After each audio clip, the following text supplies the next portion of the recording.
सभी को नमस्कार प्रणाम। आज है हमारे कैथल शहर में ज्योतिष सम्मेलन और उस ज्योतिष सम्मेलन में मैं भी जाऊंगा। अभी जाना है ज्योतिष सम्मेलन में और वहाँ पे दूर दूर से बड़े बड़े विद्वान लोग, ज्योतिषी लोग आएंगे और वहाँ पे ज्योतिष के बारे में वार्तालाप होगी, चर्चा होगी। एच.एस. रावत और राजेश ओझा और भी बहुत बड़े बड़े विद्वान वहाँ पे आएंगे। तो मैं वहाँ पे जाके आपको दिखाता हूँ और कौन कौन आएंगे, कौन कौन कितने बड़े बड़े ज्योतिषी वहाँ पे आएंगे, मैं सब आपको जाके दिखाता हूँ। वहाँ पे मेरे ब्लॉग में बने रहना, साथ में चैनल को सब्सक्राइब करना। चलते हैं ज्योतिष सम्मेलन में। और पंडित भूषण देव जी ने ये ज्योतिष सम्मेलन का आज आयोजन करवाया है आज। तो चलो चलते हैं। सभी को जय श्री राम। राम राम भाई। ये हमारे पंडित जी रामेर जी, सदानंद शास्त्री जी, ये सियाराम जी और आज बड़े बड़े विद्वान लोगों के दर्शन। जय हो प्रभु, जय हो। ये हमारे बलदेव आचार्य जी। राम राम भाई। और दीपक भाई क्या है। और आज हमारे कपिस्थल शहर में, कैथल शहर में ज्योतिष सम्मेलन का बड़ा अच्छा आयोजन हुआ है और हमारे पंडित भूषण देव जी ने ये सम्मेलन का आयोजन किया। आज मैं ये सारा सम्मेलन आपको दिखाऊंगा और बड़ा ही अच्छा सम्मेलन है। पंडित जियों ने हमें हमारे ब्राह्मण समाज को जोड़ने की बहुत अच्छी पहल की है। मैं आपको दिखाता हूँ। ये राम राम महाराज जी, ठीक हो। जय हो प्रभु, जय। हाँ जी। और ये गौरव पंडित जी आ गए हैं। ये हमारे गौरव पंडित जी, आचार्य जी, पंडित जी सब ब्रह्मदेव पहुँच गए यहाँ। राम राम रमेश जी, ठीक हो। और हम पहुंच गए यहाँ ज्योतिष सम्मेलन में। राम राम महाराज जी, कैसे हो। बहुत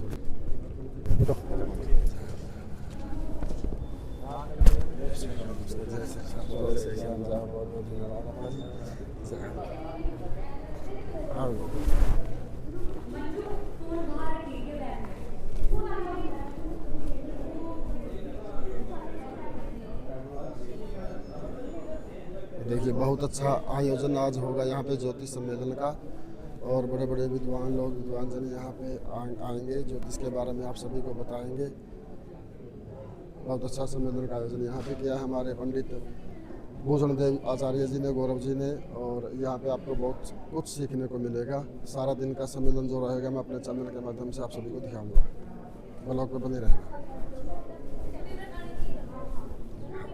यहाँ पे ये चाय पानी का प्रोग्राम किया हुआ, नाश्ता पानी का। और लगभग सभी ब्रह्मदेव पहुँच गए हैं। हाँ जी, हाँ जी। और मुझे ठीक है।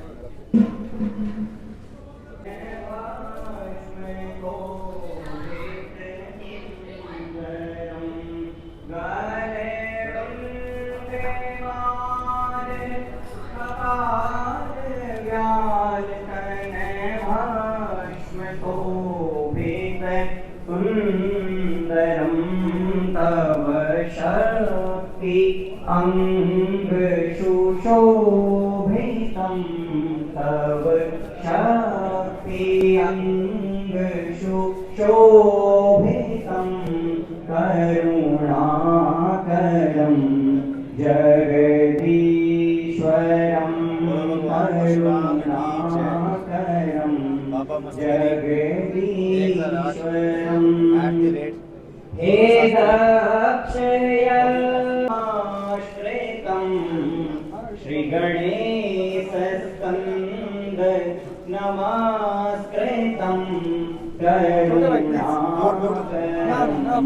जगदीश्वरं करुणाकरं जगदीश्वरं हे आशुतोष शशांक शेखर चंद्रमौली मृत्युंजयं हे आशुतोष शशांक शेखर चंद्रमौली मृत्युंजयं तव पाद कमल नमाम्यहं तव पाद कमलाथ दिगंबरं जय शंभोनाथ दिगंबरं दिगम्बरं करुणाकरं जगदीश्वरं करुणाकरं जगदीश्वरं भवतारिणं भवहारिणं भवतारिणं भवहारिणं करुणाकरं जगदीश्वरं जय की केदारनाथ भगवान की नमः पार्वती पतये हर हर महादेव शंभो। आ गई देवगुरु बृहस्पति की। बृहस्पति ने कहा जय श्री राम महाराज, जय श्री राम। कहता आप कौन? कहता मैं तो आपका गुरु हूं, महामंत्री हूं, विदुर हूं। कहता आइए बैठिए। तो धृतराष्ट्र कह रहे हैं विदुर से बड़ा परेशान किया, बहुत टेंशन दी है मुझे। तो किसने टेंशन दी? कहता राहु ने। तो सूर्य की दशा में राहु में बहुत टेंशन हुई। जैसे देवगुरु बृहस्पति आए और बृहस्पति ने कहा जी मैं आ गया हूं, चिंता मत करो, बताओ क्या काम है। कहता मैं तो पैसा कमा रहा हूं, द्वितीय भाव का स्वामी हूं, कर्क लगन है, द्वितीय भाव के स्वामी, पैसा आ रहा है मेरे पास। तो उसने कहा देखो भाई मैं पैसा वैसा तो राजा साहब नहीं कमाता, पर खर्च करवा सकता हूं। कहता किस में खर्च करोगे? कहता खर्च कर दो भूषण देव जी की तरह। तो यहां पर यूनिवर्सिटी के अंदर एक आयोजन कर दो। और इतना बढ़िया आयोजन किया, आनंद आ गया कि आयोजन हुआ तो आनंद आया। फिर उनके जी चलो मैं आयोजन तो कर दूंगा। आयोजन भी हो गया और आयोजन भी बड़ा सफल हुआ। उसके लिए तो फिर तालियां बनती है ना, फिर तो टॉप की क्यों। उसके बाद देवगुरु ने कहा देखो बात सुनो, पैसा आप कमाओ कोई दिक्कत नहीं, लेकिन मेरे को देते रहो। कहता कहाँ लगाओगे? कहता मैं एक और ऐसी यूनिवर्सिटी बनाऊंगा जैसे द्विवेदी जी ने बनाई थी, मैं बनाऊंगा एक और मैं धर्मालय, धर्मशाला, मंदिर बनवाऊंगा।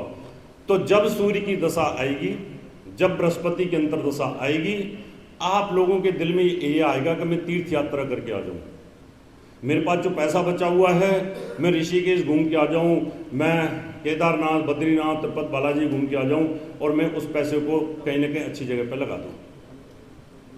अभी बृहस्पति की दशा निकल गई, बृहस्पति गया, सूर्य की दशा में शनि की अंतरदशा आ गई। शनि ने कहा महाराज जय शनिदेव। कहता आप कौन? कहता आपका कट्टर दुश्मन हूं, तो वैसे आपका बेटा ही, पर हूं कट्टर दुश्मन। तो क्या करोगे? कहता लंबी लंबी बीमारियां दूंगा, पैसा आना बंद, और जो पैसा आपने कमाया था वो सारा हॉस्पिटल में जाना शुरू हो जाएगा। सूर्य की दशा में शनि की अंतर्दशा जैसे आएगी वैसे ही कहीं न कहीं आपको हेल्थ इश्यूज आने शुरू हो जाएंगे, तकलीफ आनी शुरू हो जाएंगी, लंबी लंबी बीमारियां, हार्ट की प्रॉब्लम, आपको स्टंट डलने शुरू हो जाएंगे, आर्थराइटिक्स आनी शुरू हो जाएगी, हड्डियों में रोग आना शुरू हो जाएगा, हड्डियां टेढ़ी होनी शुरू हो जाएंगी, बड़ी तकलीफ होगी। अब उस समय आप यजमान को बोलोगे महाराज ध्यान रखना, बड़े पद पर हो, शनि की अंतर्दशा आ रही है, कहीं ऐसा न हो कि एपस्टीन फाइल वाली जैसी स्थिति पैदा हो जाए। अभी जैसे हमारे शंकराचार्य जी पर आरोप लग गया, हमने समझाया था उनको, मैं एक बार अपनी गृहगति चेंज करा दो, सरकार के खिलाफ मत बोला करो। तो ऐसी स्थिति में राजा के ऊपर एलिगेशन लगना, राजा का जो कमाने का सिस्टम है, यानी जो भी राजा, मेरा कहने का मतलब आप बिजनेस कर रहे हैं, आप यूनिवर्सिटी चला रहे हैं, आप कोई काम कर रहे हैं, कंस्ट्रक्शन का काम है, बिल्डर का काम है, तो वहां पर उस काम में रुकावट आएगी और आपको हेल्थ इश्यूज आने शुरू हो जाएंगे। अभी शनि तकलीफ देके चला गया, अंतरदशा में बुध आ गया। बुध ने कहा गुड मॉर्निंग पापा जी, क्योंकि बुध उसका बेटा है, राजकुमार है, और राजकुमार के साथ उसका तालमेल ज़्यादा रहता नहीं है, वो ज़्यादा उसको मित्र नहीं मानता, लेकिन बुध सूर्य को मित्र मानता है। यहां सूर्य को मित्र मानता है वो। उसने कहा बेटा तुम आ गए हो, अब तो मुझे आनंद मिलेगा कि मेरा बेटा ही सचिव बन गया। बोला ना ना, मुझे तो हायहूसा दिला दो, मुझे तो मर्सिडीज दिलवा दो, मुझे तो एक हेलीकॉप्टर दिलवा दो। जो राजकुमार है वो खर्चे करवाएगा। सूर्य की दशा में बुद्ध की अंतर्दशा आएगी, बुद्ध जो चाहेगा वो मिल जाएगा आपको, यानी बुद्ध जिन भावों का स्वामी हो जाएगा, यानी खर्चे कराएगा। क्यों? कर्क लगन में खर्च भाव का स्वामी और तीसरे भाव का स्वामी हो जाता है। घूमना फिरना, विदेश जाना, ये खर्चा करना, वो खर्चा करना, यानी जो आपने पैसा इकट्ठा किया है वो सारा ही सारा खर्च हो जाएगा। उसके बाद में केतु की अंतर्दशा आ गई। केतु ने आगे कहा, राजा साहब नमस्कार। नमस्कार भाई, मैं हूँ केतु और मैं अच्छा फल देता नहीं। तो क्या करोगे? हवाई जहाज दुर्घटना। मैं तो आपको अजीत पवार की तरह हवाई जहाज से लुढ़का सकता हूँ। मैं तो जो हवाई जहाज गिर रहे ये काम करा सकता हूँ। मैं तो खोमनेई की तरह आपको मार सकता हूँ, जैसे अभी खोमनेई को रात को मार दिया, ईरान के राष्ट्रपति को मार दिया।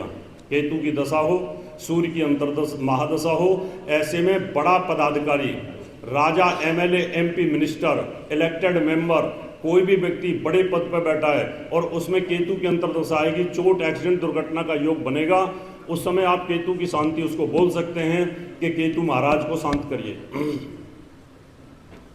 अब लास्ट में आता है शुक्र।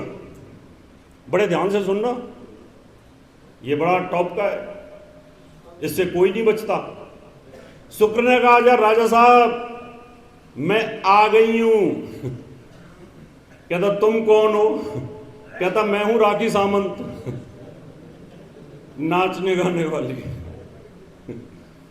उसने कहा मैं आपकी सेक्रेटरी बन गई। अब जब राखी सामंत किसी की सचिव बन जाए तो आदमी तो बदनाम हो गई। अगर किसी भी एमएलए, एमपी, मिनिस्टर की सूर्य की दशा चल रही हो और शुक्र की अंतर्दशा आ जाए, वो डिफेम हो जाएगा, वो हनी ट्रैप में फंसेगा। वो कहीं ना कोई ऐसी स्त्री आ जाएगी और उसको कहीं ना कहीं फंसा दिया जाएगा, उससे बचता कोई नहीं है। आप ये मत सोचना आप ज्योतिषी हो तो आप बच जाओगे। अगर आपकी सूर्य की दशा चल रही है तो कोई क्लाइंट ऐसा आ जाएगा आपके पास में जो आपको कहीं ना कहीं फंसा देगा, आपके खिलाफ षड्यंत्र कर देगा। तो यह है सूर्य की दशा। सूर्य जो है ग्रहों का राजा है, वो जो अपने उसके मित्र हैं उनका अच्छा फल है, लेकिन जो उसके एंटी गुट के लोग थे उन्होंने उसको नुकसान कर दिया। तो इस प्रकार से आप महादशा अंतर्दशाओं का अगर फलादेश करते हो तो आपकी प्रेडिक्शन एक्यूरेट जाएगी। लेकिन ज्योतिष में किंतु परंतु रहती है। किंतु परंतु इसलिए रहती है कि ज्योतिष भी अपडेट होता है हमेशा। आईटी की तरह जो इंफॉर्मेशन टेक्नोलॉजी होती है, कंप्यूटर में रोज सॉफ्टवेयर चेंज होते हैं, ऐसे ज्योतिष में भी सूत्र अपडेट होते रहते हैं। वो कैसे? मैंने कहा सूर्य की महादशा है और सूर्य धन भाव का स्वामी है। अभी तो मैंने कहा वो अच्छा था, लेकिन अगर सूर्य उल्टा हो, यानी सूर्य नीच का बैठा हो, फिर क्या होगा? ये भी तो हो सकता है। अगर किसी का सूर्य नीच का है और कर्क लगन है, सूर्य अच्छा फल दे ही नहीं रहा, सूर्य की महादशा में, सूर्य की अंतर्दशा में हम बर्बाद हो गए, हमारे पास बहुत अच्छा बिजनेस था, सारा डूब के चला गया। हमने शुक्र की दशा में करोड़ों अरबों रुपए कमाया, जैसे ही सूर्य की दशा आई, शुक्र की दशा में कमाया, जैसे ही सूर्य की दशा आई सब चौपट होना शुरू हो गया। अब देखिए सूर्य की अंतर्दशा में हमारा नुकसान हुआ। सूर्य में चंद्रमा आया। चंद्रमा ने कहा राजा साहब मैं तो आपकी पत्नी हूं, क्या हुआ? कहता मैं तो बर्बाद हो गया। कहता चिंता मत करो, मैं हूं ना, मैं भी आपका साथ दूंगी, लेकिन मैं क्या करूं, मैं भी नीच की हूं। यानी सूर्य भी नीच का हो और चंद्रमा भी नीच का हो, और जब महादशा और अंतर्दशा चले तो उस समय क्या होगा? वो व्यक्ति चौपट हो जाएगा, प्रॉपर्टी बेचनी पड़ेगी, मकान बेचना पड़ेगा, क्योंकि सूर्य चौथे भाव में जाकर के नीच हो रहा है, तो वहां सब कुछ नेगेटिव कर देगा। जो मैंने अच्छा बताया था पहले वो सब उल्टा हो जाएगा।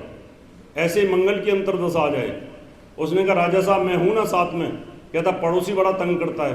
कहता चलो लड़ाई करते हैं, दोनों चले जाते हैं, सूर्य भी नीच का और मंगल भी नीच का, दोनों पिट के आ गए। यानी ऐसा भी होता है कई बार, जो गली का जो होता है डॉन होता है वो भी पिट के आ जाता है। अब यहां से आगे चलिए, राहु आता है। राहु ने कहा राजा साहब मैं आ गया हूं। बोले क्या मैं तो पैसा खत्म हो गया। कहते चिंता मत करो। अरे तुम्हारा खत्म हो गया तो हो गया, हम तो कमाना जानते हैं। और अगर राहु अच्छी जगह में बैठा हो, केंद्र या त्रिकोण में बैठा हो, 1 4 7 10 में बैठा हो, पंचम में नवम में बैठा हो, पाप प्रभाव में ना हो, पापी ग्रहों की राशि में ना हो, तो सूर्य की जैसे ही नीच सूर्य की महादशा में, राहु की अंतरदशा में आपको पैसा आ जाएगा।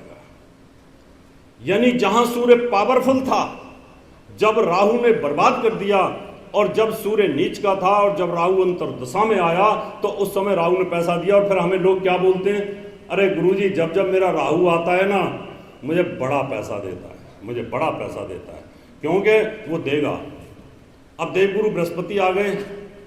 अब बृहस्पति पहले अच्छे थे, इस बार बृहस्पति कुंडली में नीच के बैठे हैं या अस्त होके बैठे हैं। उन्होंने कहा महाराज देखिए धृतराष्ट्र महोदय, आप इसका सत्यानाश चाहते हो हस्तिनापुर का, मैं ये आपका पद छोड़ रहा हूं, मैं जा रहा हूं। उस समय आपके अपने भी आपका साथ छोड़ जाएंगे। जिस ज्योतिषी पे आप गुरूर करते हो वो भी आपका साथ नहीं देगा, जिस गुरु पे गुरूर करते हो वो भी आपका साथ नहीं देगा। और देवगुरु बृहस्पति जो धन का कारक है, जो धन देने वाला है, जो ज्ञान देने वाला है, जो संतान देने वाला है, जो भाग्योदय करता है, जो कर्म करता है, जो लाभ देता है, वो भी आपका साथ छोड़ गया। अभी शनि की अंतरदशा आ जाए और शनि पावरफुल उच्च होकर के बैठा हो या स्वराशि के अंदर बैठा हो, तो सूर्य नीच का है, शनि पावरफुल है, तो उस समय शनि से संबंधित काम आपके हो जाएंगे। शनि की अंतरदशा में आपको जॉब मिल जाएगी, शनि की अंतरदशा के अंदर आपको पैसा आएगा, इंडस्ट्री आप लगा लोगे, आपको बहुत बड़ा बेनिफिट होना शुरू हो जाएगा, जबरदस्त लाभ मिलना शुरू हो जाएगा। अभी बुध आ जाए, पहले बुध ने खर्च करवाया और अब बुध उठा करके बोलेगा पापा चिंता मत करो, पिताजी आप चिंता मत करो, आप परेशान हैं, मैं मदद करता हूं। तो कई बार पिता ने जिंदगी भर नहीं कमाया होता। कितने लोग ऐसे होते हैं जिंदगी भर कुछ नहीं कर पाते, लेकिन बेटा आईएएस बन जाता है। बनता है कि नहीं बनता, बताइए बताइए, बनता है कि नहीं बनता? बनता है ना। आपने उदाहरण देखे होंगे, बहुत सारे लोग आपके पास आए होंगे। लाल बहादुर शास्त्री जी, माँ बाप खेती करते थे, कहां से कहां पहुंच गए। अटल बिहारी वाजपेयी, चौधरी चरण सिंह, बहुत सारे ऐसे उदाहरण हैं। और नरेंद्र मोदी खुद कहां से कहां पहुंच जाते हैं कि माँ बाप परेशान और बेटी की कुंडली ऐसी पावरफुल आई कि वो ऊंचाइयों को छू जाता है। ऐसे ही मान लो केतु की अंतरदशा आ गई और केतु बहुत पावरफुल स्थिति में बैठा हुआ है। सूर्य नीच का है और केतु भी वहां पर पावरफुल स्थिति में है, तो आपको पैसा दे देगा लेकिन बीमारी अवश्य देगा। सूर्य की महादशा, सूर्य नीच का और केतु अंतरदशा में चोट, एक्सीडेंट, दुर्घटना तो होगा, लेकिन पैसा आता रहेगा।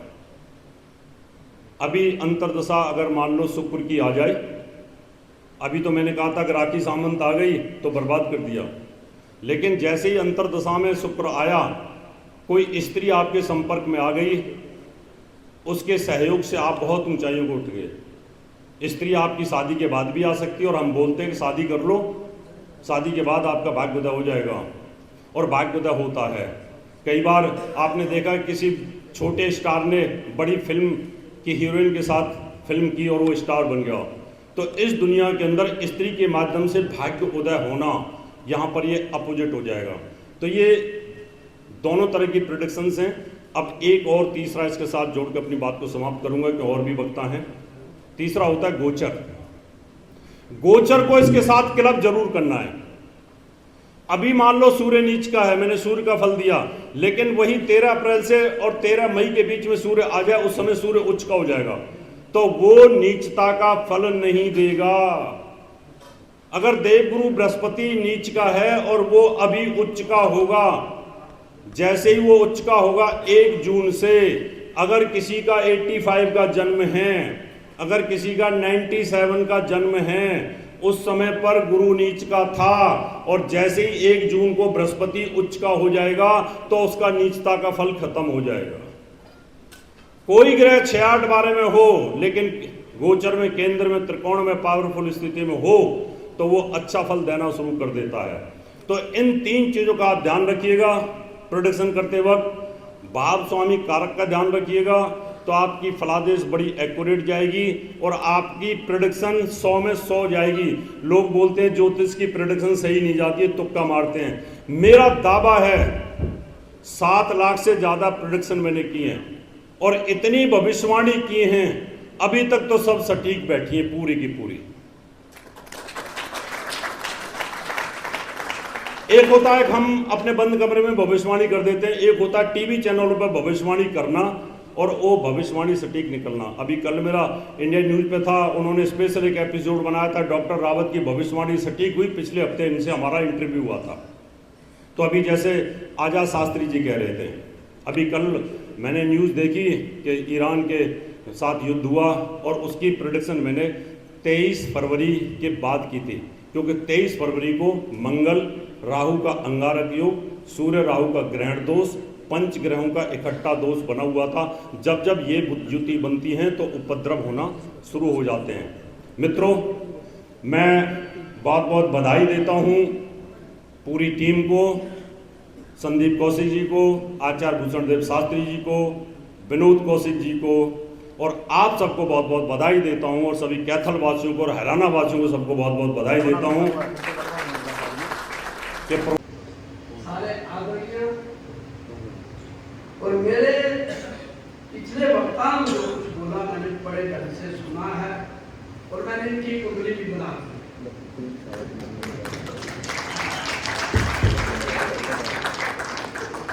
मेरे साथ बैठे थे गौतम जी, विनोद कौशिक जी, इनका अपमान किया, इनकी कुंडली भी बनी। मेरे से पहले बैठे थे संदीप जी, इनकी कुंडली भी बनी हाथ से। इसलिए प्रश्न किया कि युवा बच्चे और बैठे हुए कोई महानुभाव राम जी से की कुंडलियां जन्म लगने को, अभी प्रश्न लगने एक होगा, जन्म लगने एक होगा, 2 बच्चे पैदा हो जाएंगे, उनकी हाथ की रेखाएं एक नहीं होगी।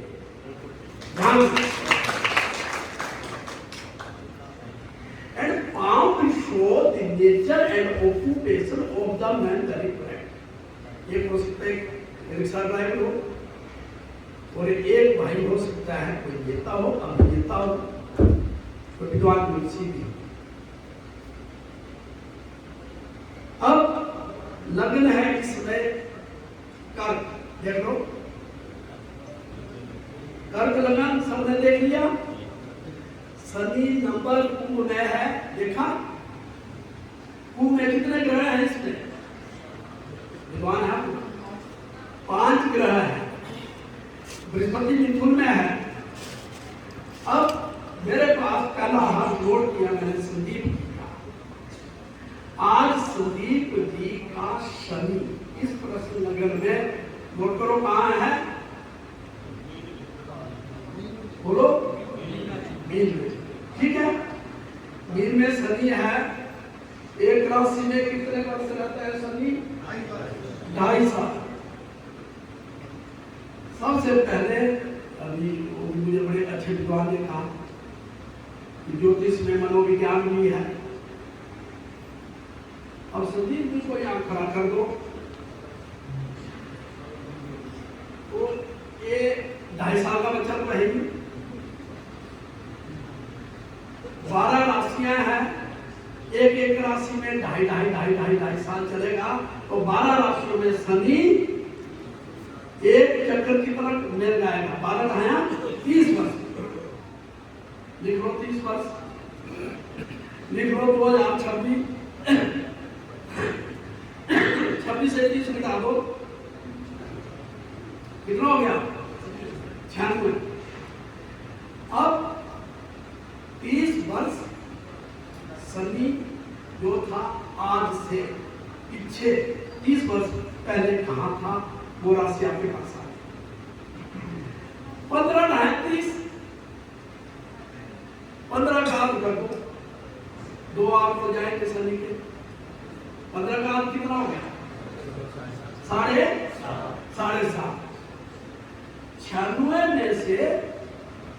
26 से 96 30 साल पिछड़े 7.5 और उसमें मिला दो, कितना रह गया 96 से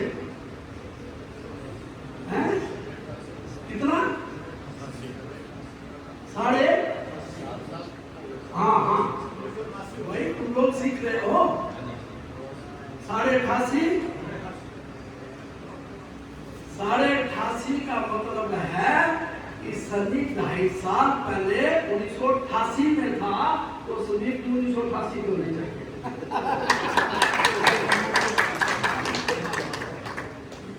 बात नहीं समझे आपको बुद्धिमान है। अब बृहस्पति एक राशि में कितना दिन रहता है, ये तो भाई आपको सीखना पड़ेगा। पहले आपको ज्योतिष सीखना पड़ेगा, एकदम अलग दिन का चिराग नहीं है। तो इनका 1988 का जो है तो जन्म आ रहा है हमारे अनुसार, और मैं थोड़ा मैथ कर रहा हूँ, इनका मैथ कर रहा हूँ। और दूसरी बात, इनका बृहस्पति 12 वर्ष 24 48 में से आधा आया 38, उससे पहले इनका बृहस्पति था वृक्ष राशि। अब लोग वृक्ष राशि में कब था ये आ जाएगा आपके पास। और शनि जो है इनका वो था धनु राशि में, वो भी ध्यान देना पड़ेगा। तो इनका मोटा हिसाब का मैं निकालूं कि ये बच्चा ये जाकर 5 तारीख का 5 तारीख का हुआ है, और इनका सूर्य जो होना चाहिए वो आप ध्यान कर लो। 5 आपको सिंह, और सिंह कब लगता है शुरू बताइए, भादों में लगभग कितने से संक्रांति सितंबर महीना, अगस्त सितंबर महीना 1988, 15-30 का महीना, 30 का आधा 15 का आधा 7.5, और 2.5 का 5 सितंबर 1988 को पैदा हुए, जिसके घर में 9 महीने रहे, और कुंभ राशि स नाम से है, जिनका पूरी के अंदर है वो भी स नाम से है। और जो इनकी जीवन साथी संगनी है धर्म पत्नी नहीं धर्म भार्या, वो भी स से तीनों है।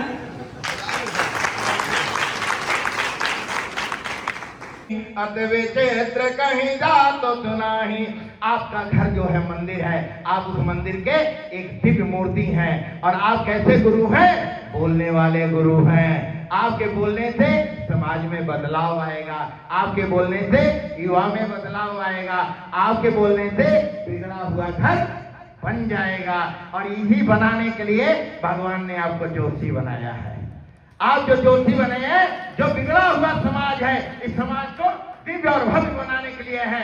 इसलिए मैं कहता हूं कि आप सब मेरे गुरुमूर्ति हैं, आप सब मेरे पूजनीय हैं, क्योंकि आप ज्योतिषी हैं, आप मेरे हृदय हैं, आप मेरे ललाट हैं, आप मेरे उर्ध हैं, आप मेरे मस्तक हैं, और आप मेरे ऐसे दिव्यता को धारण करते रहिए, समाज में परिवर्तन कीजिए। और यूनिवर्सिटी विश्वविद्यालय के परिसर को बहुत बहुत बधाई देता हूं, आए हुए अपने ज्योति बंधुओं को बधाई देता हूं, और अपने आयोजन मंडली को बधाई देता हूं, और ऐसे दिव्यता कार्य करते रहें। और आपने बताया कि यहाँ से हमारे सेना में बहुत सारे हमारे विद्यार्थी वहाँ नियुक्त हुए हैं, तो इसके लिए पहले बहुत बहुत बधाई। और आपके अन्नपूर्णा की व्यवस्था बहुत दिव्य रहा। कहते हैं ना कि पेट पूजा काम दूजा, जब पेट फिट हो जाए तो सारे काम फिट हो गए। इसलिए एक बार बोलेंगे सीताराम राम राम राजा राम राम राम सीता, हम सीताराम राम राम राजा राम राम राम राम सीताराम राम राम राजा राम राम राम सीता,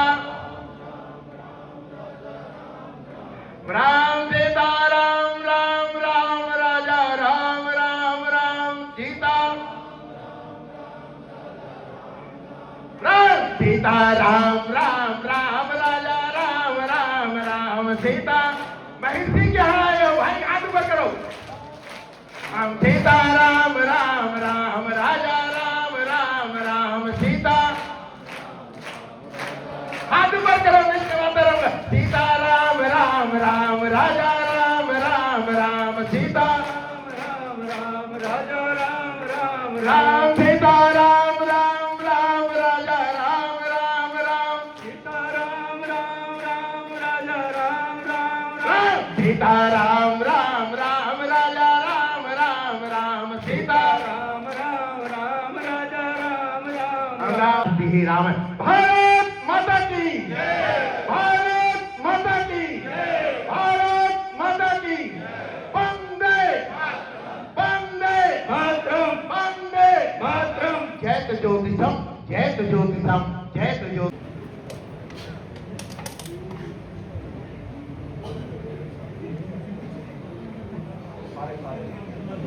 और इसी में जो है सारे लाइन इनका हो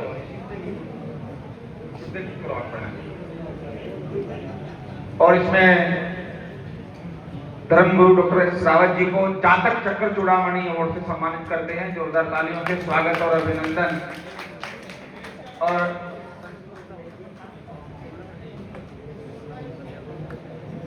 एक 127वां life time achievement award doctor Rawat ji को देते हैं। जोरदार तालियों से स्वागत और अभिनंदन। श्री 1008 महामंडलेश्वर डॉक्टर राजेश्वर दास जी को विवेक चक्र चूड़ामणि अवार्ड से सम्मानित करते हैं। जोरदार तालियों से अभिनंदन और स्वागत।